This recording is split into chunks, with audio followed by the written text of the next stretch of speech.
This is going to be a recording just of me reading from the worldly philosophers about economics in a monotone, which perhaps will put you right to sleep.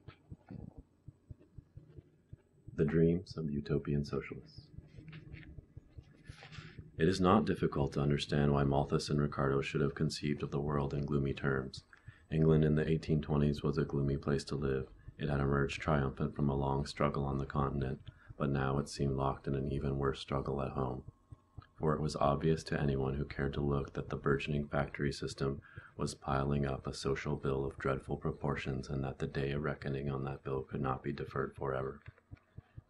Indeed, a recital of the conditions that prevailed in those early days of factory labor is so horrendous that it makes a modern reader's hair stand on end. In 1828, The Lion, a radical magazine of the times, published the incredible history of Robert Blincoe, one of 80 pauper children sent off to a factory at Lodum. The boys and girls, they were all about 10 years old, were whipped day and night, not only for the slightest fault, but to stimulate their flagging industry. And compared with a factory at Lytton, where Blincoe was subsequently transferred, conditions at Lodum were rather humane. At Lytton, the children scrambled with the pigs for slops in a trough. They were kicked and punched and sexually abused, and their employer, one Ellis Needham, had the chilling habit of pinching the children's ears until his nails met through the flesh. The foreman of the plant was even worse. He hung Blincoe up by his wrist over a machine so that his knees were bent, and then he piled heavy weights on his shoulders. The child and his co-workers were almost naked in the cold of winter, and seemingly as a purely gratuitous sadistic flourish, their teeth were filed down. Without a doubt, such frightful brutality was the exception rather than the rule. Indeed, we suspect a little of the reformers' zeal has embellished the account, but with full discount for exaggeration, the story was nonetheless all too illustrative of a social climate in which practices of the most callous inhumanity were accepted as the natural order of events, and even more important, as nobody's business. A 16-hour working day was not uncommon, with the working force tramping to the mills at 6 in the morning and trudging home at 10 at night. And as a crowning indignity, many factory workers did not permit their workpeople to carry their own watches. The single monotone factory clock showed a strange tendency to accelerate during the scant few minutes allowed for meals. The richest and most far-sighted of the industrialists might have deplored such excesses, but their factory managers or hard-pressed competitors seemed to have regarded them with an indifferent eye. And the horrors of working conditions were not the only cause for unrest.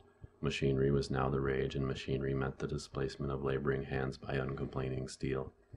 As early as 1779, a mob of 8,000 workers had attacked a mill and burned it to the ground in unreasoning defiance of its cold, implacable mechanical efficiency, and by 1811 such protests against technology were sweeping England. Wrecked mills dotted the countryside, and in their wake word went about that Ned Ludd had passed.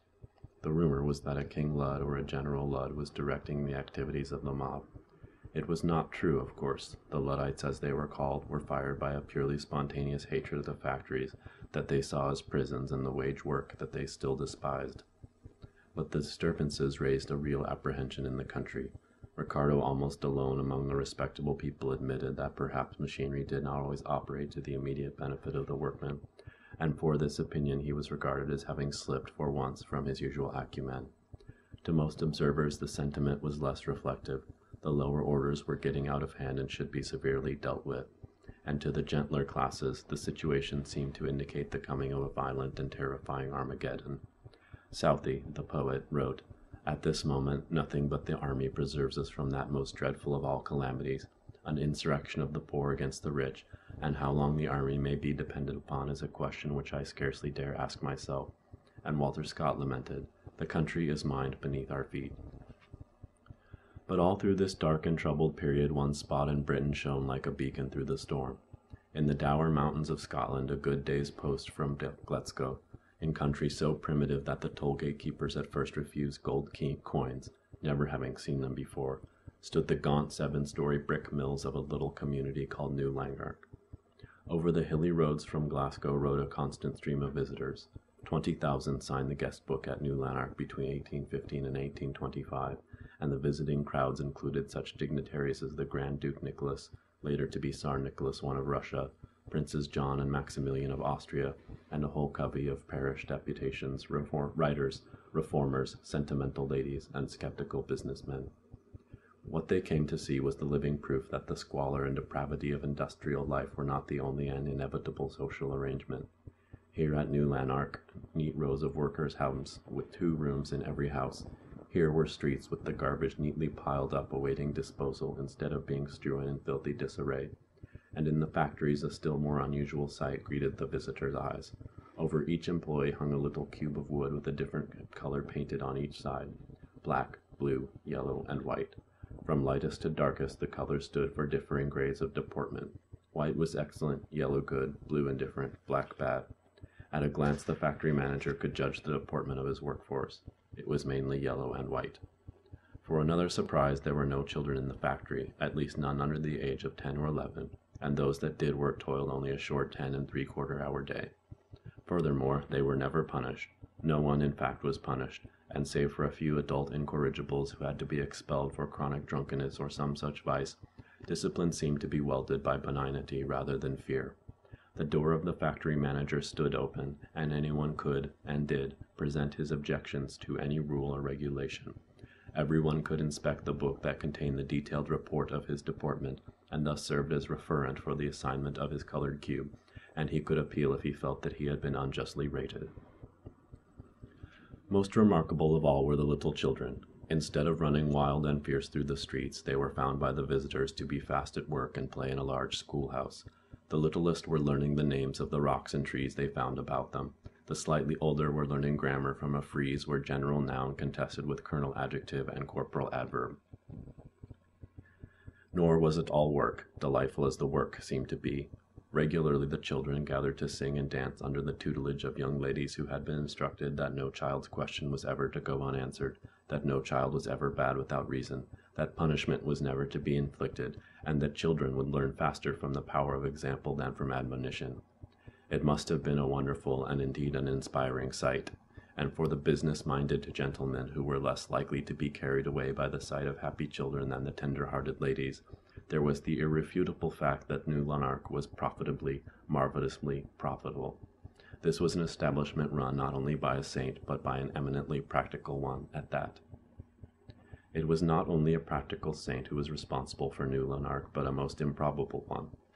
Like so many of the early 19th century reformers on whom we look back as the utopian socialist, Robert Owen, the benevolent Mr. Owen of New Lanark, was a strange mixture of practicality and naivete, achievement and fiasco, common sense and lunacy. Here was a man who advocated the abandonment of the plow in favor of the spade, a man who from scratch became a great capitalist, and from a great capitalist a violent opponent of private property, a man who advocated benevolence because it would pay dividends, and who then urged the abolition of money. It is hard to believe that one man's life could take so many twists. It began as a chapter straight from Horatio Alger. Born of poor parents in Wales in 1771, Robert Owen left school at the age of 9 to become apprenticed to a linen draper with the unlikely name of McGuffog. He might have stayed a linen draper always and watched the store name change to McGuffog and Owen, but in true business hero style, he chose to go to Manchester, and there, at the age of 18 and on the strength of £100 borrowed from his brother, he set himself up as a tiny capitalist manufacturing textile machinery. But the best was yet to come. A Mr. Drinkwater, the owner of a large spinning establishment, found himself one morning without a factory manager and advertised in the local paper for applicants. Owen had no knowledge of spinning mills, but he got the post in a fashion that might have provided a test for countless writers on the virtues of pluck and luck. "I put on my hat," wrote Owen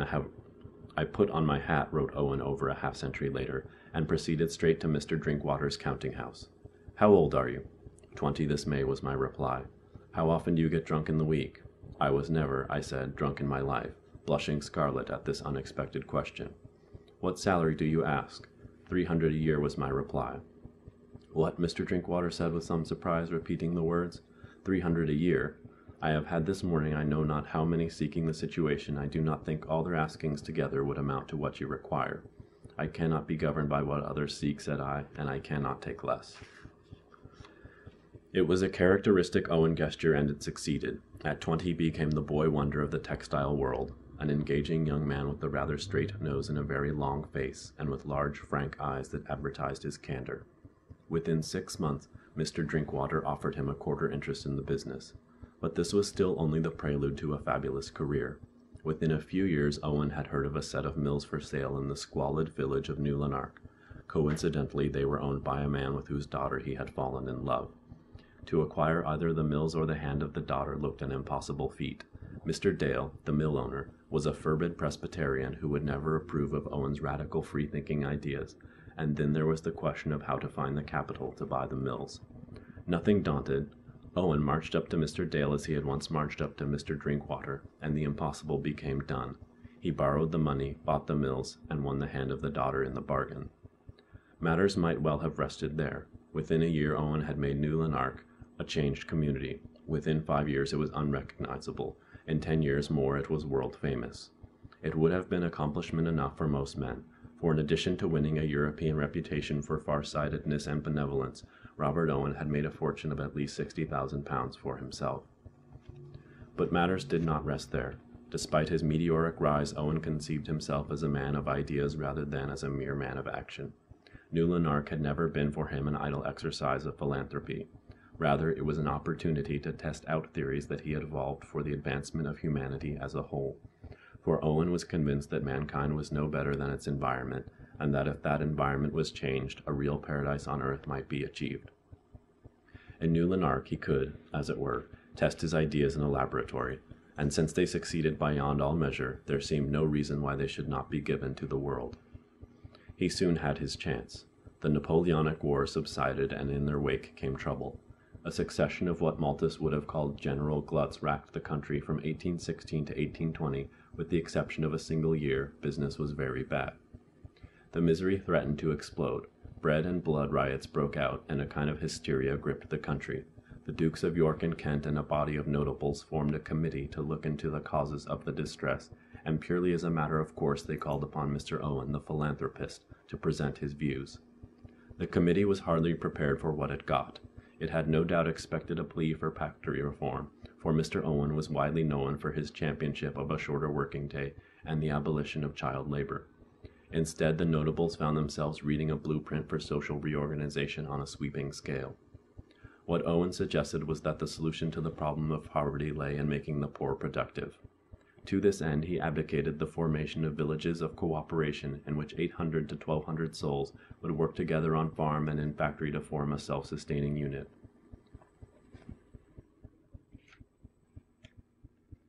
The families were to live in houses grouped in parallelograms. The word immediately caught the public eye, with each family in a private apartment but sharing common sitting rooms and reading rooms and kitchens. Children over the age of 3 were to be boarded separately so that they could be exposed to the kind of education that would best mold their characters for later life. Around the school were gardens to be tended by the slightly older children, and around them in turn would stretch out the fields where crops would be grown, needless to say with the aid of spades and without the use of plows. In the distance away from living areas would be a factory unit.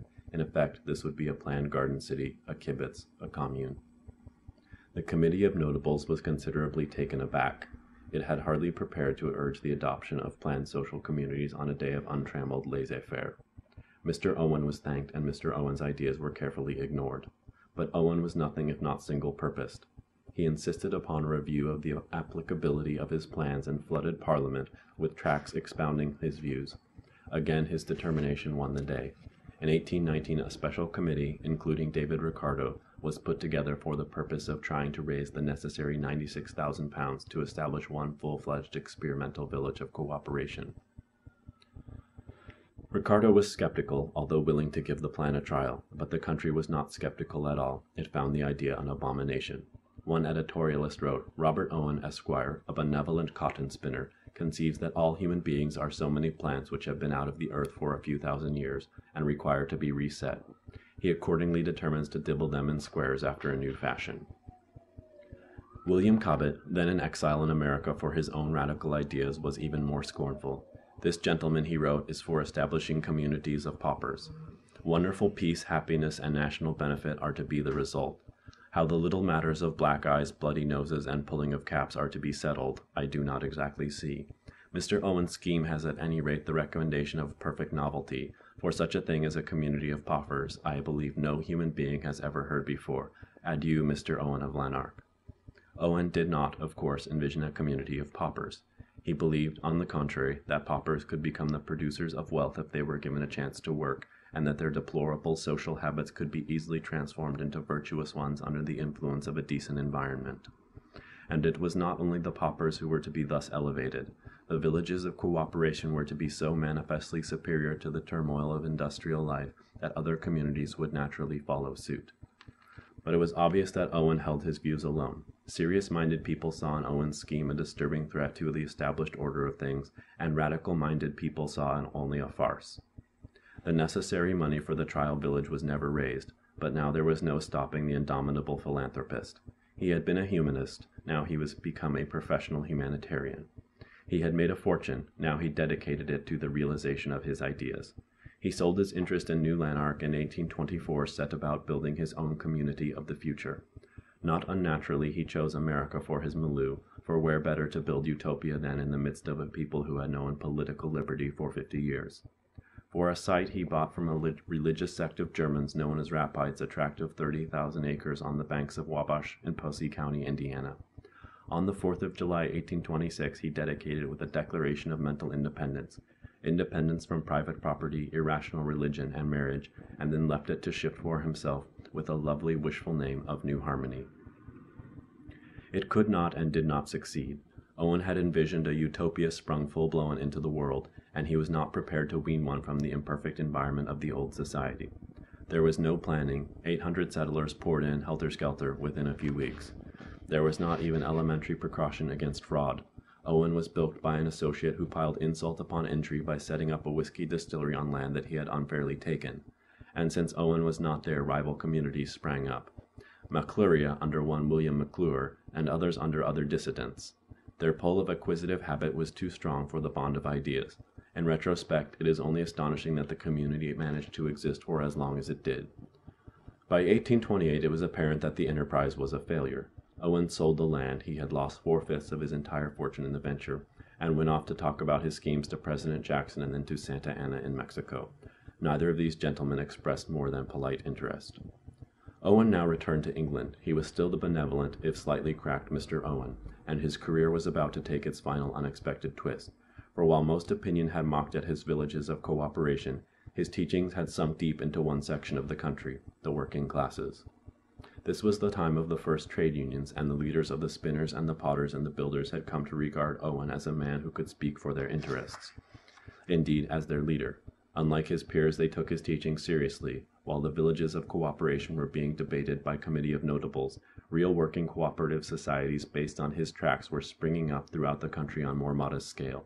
Producers' cooperatives and consumers' cooperatives, and even a few ill-fated attempts to follow Mr. Owen's ideas to the letter and do away with money. Without exception, the producers' cooperatives failed and the moneyless exchanges ended in moneyless but equally final bankruptcies. But one aspect of the cooperative movement took root. 28 devoted men who called themselves the Rochdale Pioneers became the consumer cooperative movement. To Owen it was only of passing interest, but with time it grew to be one of the great sources of strength of the Labour Party in Great Britain. Curiously, the movement in which he took least interest was to survive all the projects into which he poured his heart and strength. Owen had no time for cooperatives, for a good reason. On his return from America he had conceived a huge moral crusade, and he plunged into it with typical, vigorous abandon. The one-time poor boy, one-time capitalist, one-time social architect now drew around him the leaders of the working-class movement. He bestowed a properly impressive name on his project, the Grand National Moral Union of the Productive and Useful Classes. The name was soon shortened to the Grand National Consolidated Trades Union, and since that was still quite a mouthful, to the Grand National. Under its banner the trade union leaders rallied, and in 1833 the English working class movement was officially launched. It was a nationwide union, the precursor of the industrial trade unions of our day. Its membership was 500,000, a mammoth figure for that time, and it embraced virtually every important union in all of England. But unlike a modern union, its goals were not limited to hour and wages or even to management prerogatives. The Grand National was to be an instrument not only of social betterment but of deep social change. Hence, while its program asked for better wages and working conditions, it went on to expound a fuzzy amalgam of villages of cooperation, the abolition of money, and a number of other ideas from the potpourri of Owen's writing. Owen stumped the country for his final cause. It was a fiasco. England was no more prepared for a national trade union than America for a local paradise. Local unions could not control their members, and local strikes weakened the national body. Owen and his lieutenants fell out. They accused him of atheism, and he charged them with fomenting class hatred. The government stepped in and with violence and vengeance did its best to disrupt the growing movement. The employing classes heard in the Grand National the knell of private property and called for prosecution under anti-union laws. No youthful movement could have withstood such an onslaught. Within 2 years the great union was dead, and Owen at the age of 64 had played his last historical role. He continued for another 20 years, the grand old man of labor, urging his cooperative ideas, his preference for the spade, his naive distrust of money. In 1839 he had an audience with Queen Victoria despite the protest of a group of the best people known as the Society for Peaceably Repressing Infidelity. But he was finished. In his last years he found a refuge in spiritualism, in endless tracks endlessly the same, and in his wonderful autobiography. In 1858, 87 years old and still hopeful, he died. What a romantic and fantastic story, and looking back it is his story rather than his ideas which interest us. Owen was never a truly original and certainly never a flexible thinker.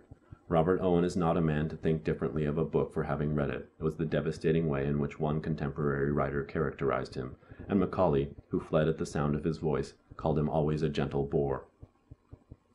He was not by any stretch of the imagination an economist, but he was more than that. He was an economic innovator who reshaped the raw data with which economists have to deal. Like all the utopian socialists, Owen wanted the world changed, but while others wrote, powerfully or otherwise, he went ahead and tried to change it.